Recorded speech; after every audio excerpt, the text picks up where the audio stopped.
우리의 생명 죽음처럼 깊은 잠 가운데 두지 아니하시고 흔들어 깨워 주시어서 주님 전을 향하게 하시고 올라와 하나님의 생명 말씀 필요합니다 부어 주시옵소서 찬송케 하시며 이 시간에 함께 말씀을 듣게 하시니 감사합니다. 이 말씀 귀로만 듣게 마옵시고 우리의 마음에 담아 삶의 그대로 생명으로 실천하는 귀한 하루가 되게 하여 주시옵소서. 피곤한 저희들의 정신을 맑게 하여 주시고 하나님의 말씀 아멘으로 받아 우리 하나님께서 기뻐하시는 이 아침 첫 시간 되게 하여 주옵소서. 부족한 종의 모습을 가리시고 하나님 말씀하여 주옵소서. 감사드리옵고 예수님 이름으로 기도합니다. 아멘. 당대에 온전한 사람이라고 인정받았던 욥이었습니다. 하나님을 경외하는 일에 게으르지 않았고요.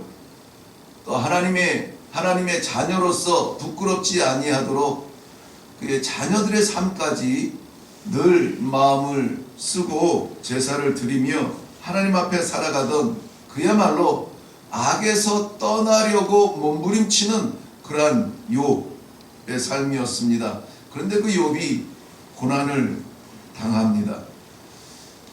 이해할 수 없는 고난의 차원이 너무나 극심해서 친구들이 달려와서 위로하며 격려합니다. 그런데 그 친구들의 욥의 고난을 바라보는 관점은 윤리적 차원에서 벗어나지 못하고 그저 죄를 지었으니 벌을 받는 거지 라고 하는 인과 응보의 테두리를 벗어나지 못하고 이 엘리바스, 빌닷 이 모든 세 친구들이 한결같은 이야기로 이 욥을 지적하고 있습니다.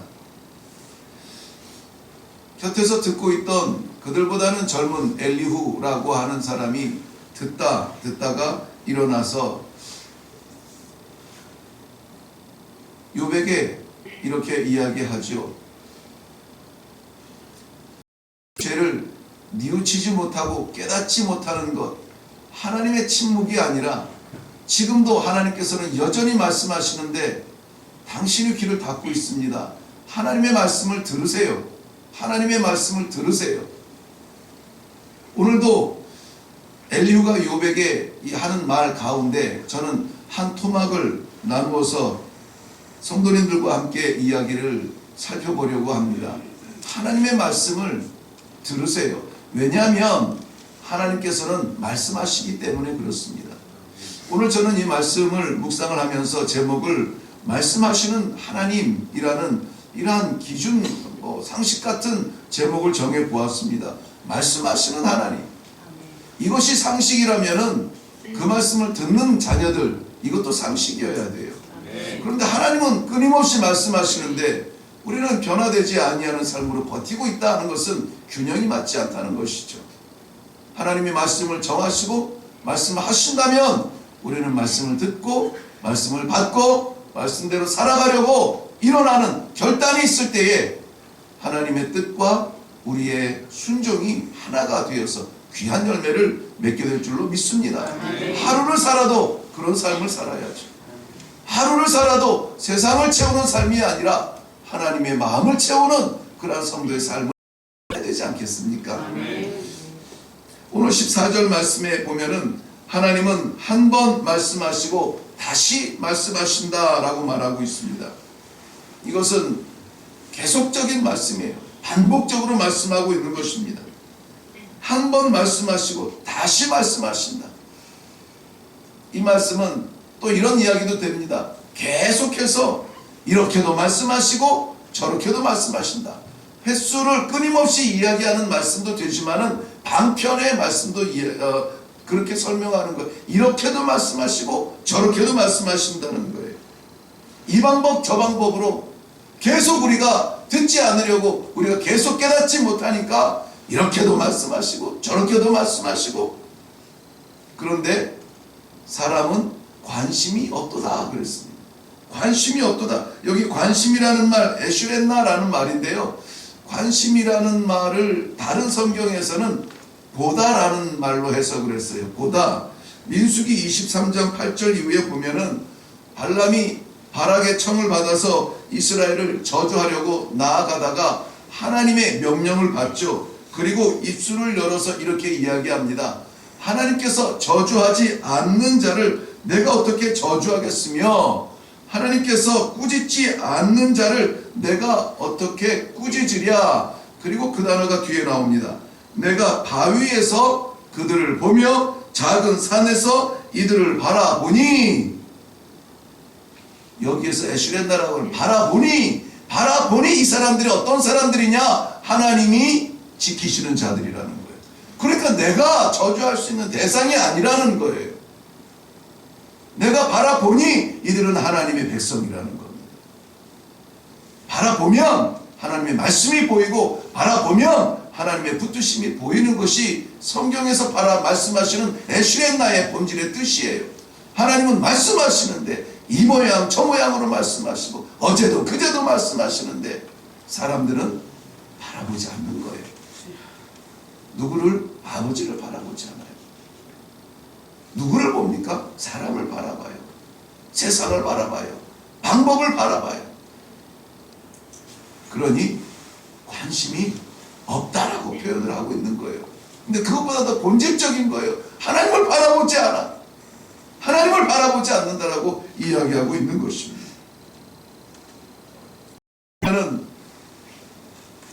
하나님께서 욥에게 주신 고통은 하나님이 말씀하시는 또 다른 방편이라는 것입니다. 다시 말씀드립니다.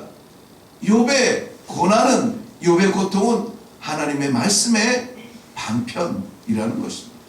하나님이 이렇게도 말씀하시고 저렇게도 말씀하시는 그 방편 중에 하나가 욥의 고난도 말씀이셨다는 거예요.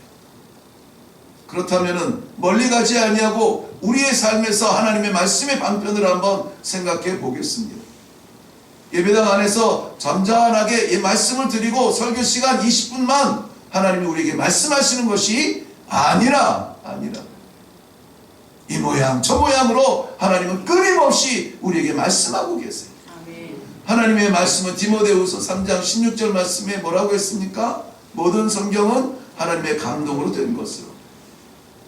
하나님의 감동으로 된 것으로. 이 감동이라고 하는 말은 호흡이라는 말이라고 했죠. 호흡이라는 말이에요. 호흡처럼 우리에게 주시는 말씀이에요.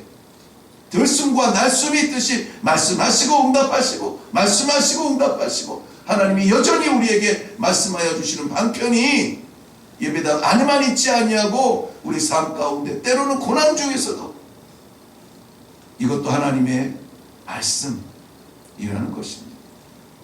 귀한 것만 하나님의 말씀이 아니에요. 칭찬만 하나님의 말씀이 아니에요. 우리가 잘못 가면 아니다 하나님께서 말씀해 주시는 거예요. 고쳐라 말씀하시는 거예요. 왜 하나님께서는 이토록 때로는 때리시면서까지 우리에게 말씀하시는 걸까요? 이유는 분명합니다. 우리를 포기하지 않으시기 때문에. 포기하신다면은 그러든지 버리든지 날든지, 그러나 내가 너를 포기할 수 없어. 그렇게 가면은 안 되는 거야. 그렇게 살면은 안 되는 거야. 끊임없이 말씀해 주시는 거예요. 그래 잘한다 잘했다 자꾸 칭찬해 주시는 거죠. 오늘 15절 말씀에 보면은 사람이 침상에서 졸며 깊이 잠들 때나 꿈에나 밤에 환상을 볼 때에, 이런 모든 것들도 다 하나님께서 우리에게 말씀하시는 방편이에요. 16절 말씀에 하나님께서 그들의 귀에 말씀하신다는 겁니다. 이것을 예민하게 우리가 깨달아야 돼요. 하나님의 말씀에 예민해야 됩니다. 이것은 사람의 성품을 떠나서 우리 모두 다가 다 예민해야 돼요. 찬 바람에도 예민해야 되고 큰 바람에도 예민해야 되고. 그렇지만 이것은 환상이나 환청을 기대하라는 말씀은 아니에요. 그렇게도 말씀하시지만 로마서 9장 12절 말씀에 모든 상황을 통해 하나님께서 하나님의 말씀을 듣는 것을 이렇게 표현했습니다. 내 양심이 성령 안에서 나로 더불어 증거하노니. 하나님께서 내게 여전히 말씀하시는 것을 누가 말하느냐? 내 양심이 말하고 있는 거예요. 내 양심. 윤리적 양심이 아니라 신앙의 양심이에요. 신앙의 양심이 여전히 나에게 말씀하고 있어요. 하나님이 가장 귀하게 쓰시는 통로, 말씀의 통로, 우리 신앙의 양심입니다. 하나님의 선한 양심을 받은 사람은 영혼과 양심의 소통을 알고 있습니다. 단절되지 않았어요. 세상의 당연한 질서가 불편해 보일 때는 하나님의 질서가 아닌 것입니다. 왠지 꺼림직하고 왠지 불안하고 굳이 그러한 일들을 감당할 필요가 없어요. 우리 신앙 양심의 불안한 것을 억지로 해나갈 필요가 없어요. 하나님께서 기뻐하지 않으십니다.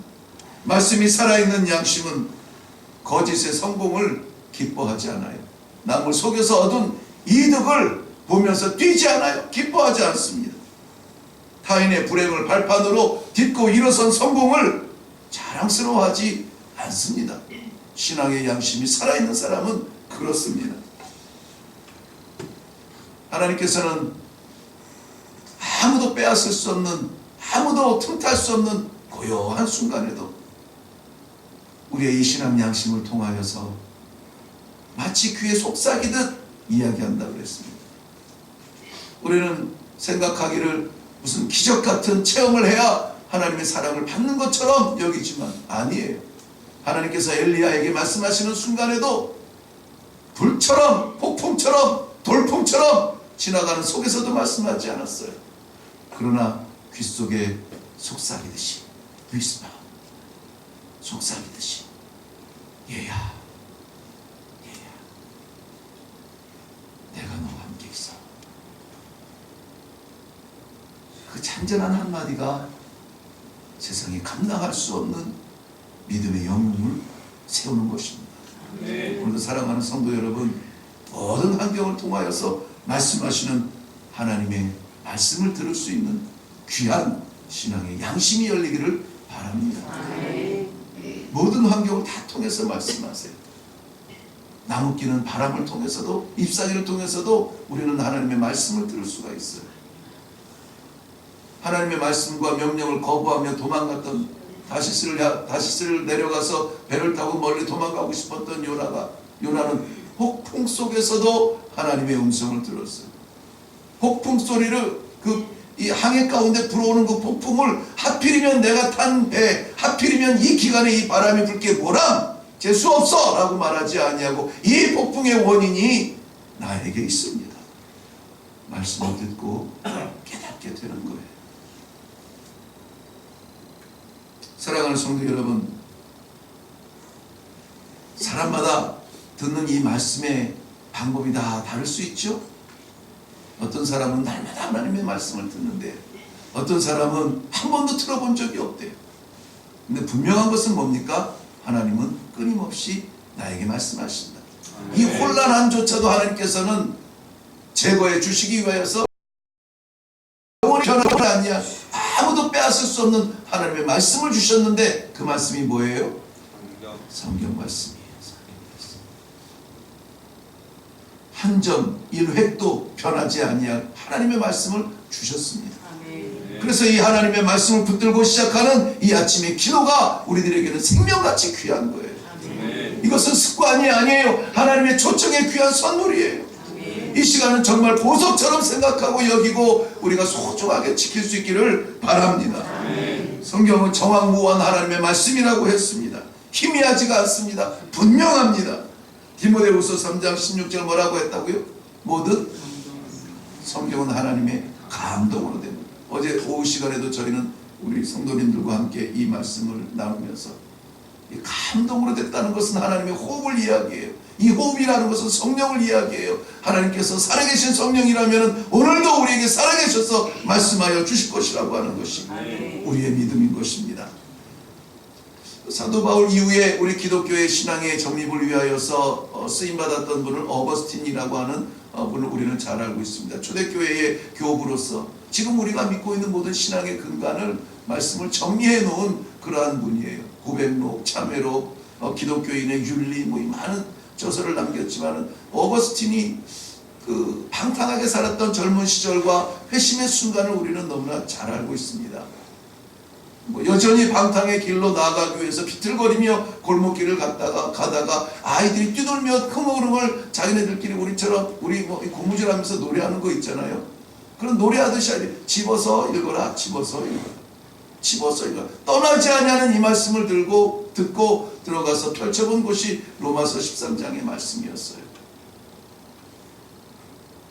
밤이 어둡고 낮이 가까웠으니 이제는 깰 때라. 예수 그리스도로 옷 입으라. 예수 그리스도로 옷 입으라. 세상의 정욕을 벗어버리고 예수 그리스도로 옷 입어라.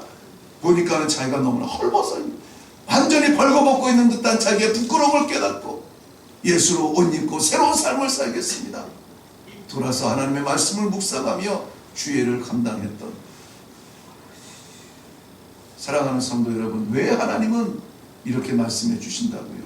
우리를 포기하지 않으신 거예요. 네. 왜 하나님께서는 우리를 이렇게 말씀하신다고요? 우리의 행실을 버리게 하기 위해서. 오늘 말씀에서 그렇게 했습니다. 17절 말씀에 왜 이렇게 말씀하냐면은 이는 사람에게 그의 행실을 버리게 하려 하심이라. 말씀을 하실 때에 우리는 깨달아야 됩니다. 내가 버려야 될 행실이 있는가. 그리고 사람의 교만을 막으려 하심이라. 내 가운데 나도 모르는 교만이 뿌리박고 있지 않은가. 이 말씀을 생각하면서 혹시라도 고난 중에 고통 중에 기도하고 있으면 하나님 말씀으로 깨닫고 버려야 될 행실을 버리시고, 그림자라도 갖고 있는 교만이라면 하나님 앞에 내려놓아 겸손한 아이처럼 순전한 모습으로 아멘으로 받고, 그러면 하나님 무엇을 원하세요? 무엇을 기뻐하세요? 오늘도 저는 이 아침에 올라오면서 바람이 뺨을 스치며 지나가는 그 바람 속에서 하나님께 감사했어요. 하나님 감사합니다. 오늘 말씀으로 섬기며 나아갈 수 있도록 이렇게 나를 인도해 주시니 감사합니다. 감당할 수 없는 사역이지만 하나님께서 쓰시니 나아갑니다. 도와주세요. 그런데 여러분, 제 앞에 말씀드리진 않겠습니다만은 저를 위해서 끔찍하게 기도하시는 권사님의 뒷모습이 보여요. 하나님의 응답이죠. 저는 그런 말씀의 그 재미를 보고 살아요. 한 발자국 한 발자국 내디디면서 우리도 같은 입술에 고백이 있기를 바랍니다. 내 평생 소원 이것뿐 주의 일 하다가 이별하는 주 앞에 서리라. 오늘도 그런 한 발자국 한 발자국 살아나가시는 하나님의 말씀에 응답하는 귀한 성도님들 되시기를 주님의 이름으로 축원합니다. 기도하겠습니다. 아버지, 부족한 좀 도구로 사용하여 주시어서 아버지의 사랑의 말씀을 사랑의 백성들에게 증거하게 하시니 감사합니다. 이 말씀 통하여 아버지의 사랑을 깨닫게 하여 주시옵소서. 오늘도 하나님 말씀 받았사오니 말씀 가운데 살아가는 귀한 성도들의 하루가 되도록 주여 함께하여 주시고 도와주시고 힘을 더하여 주시옵시고, 버릴 것 버리게 하시고 붙들 것 붙들게 하시고 이 하루도 주의 백성으로 살아가게 하여 주시옵소서. 감사드렸고 예수님의 이름으로 기도하옵나이다. 아멘. 이 시간에 우리 기도할 때에 감사 기도가 먼저 있기를 바라요. 하나님께서 말씀해 주시니 감사합니다. 오늘도 저를 위하여서 하나님께서 입술을 열어 호흡처럼 말씀하여 주시니 감사합니다.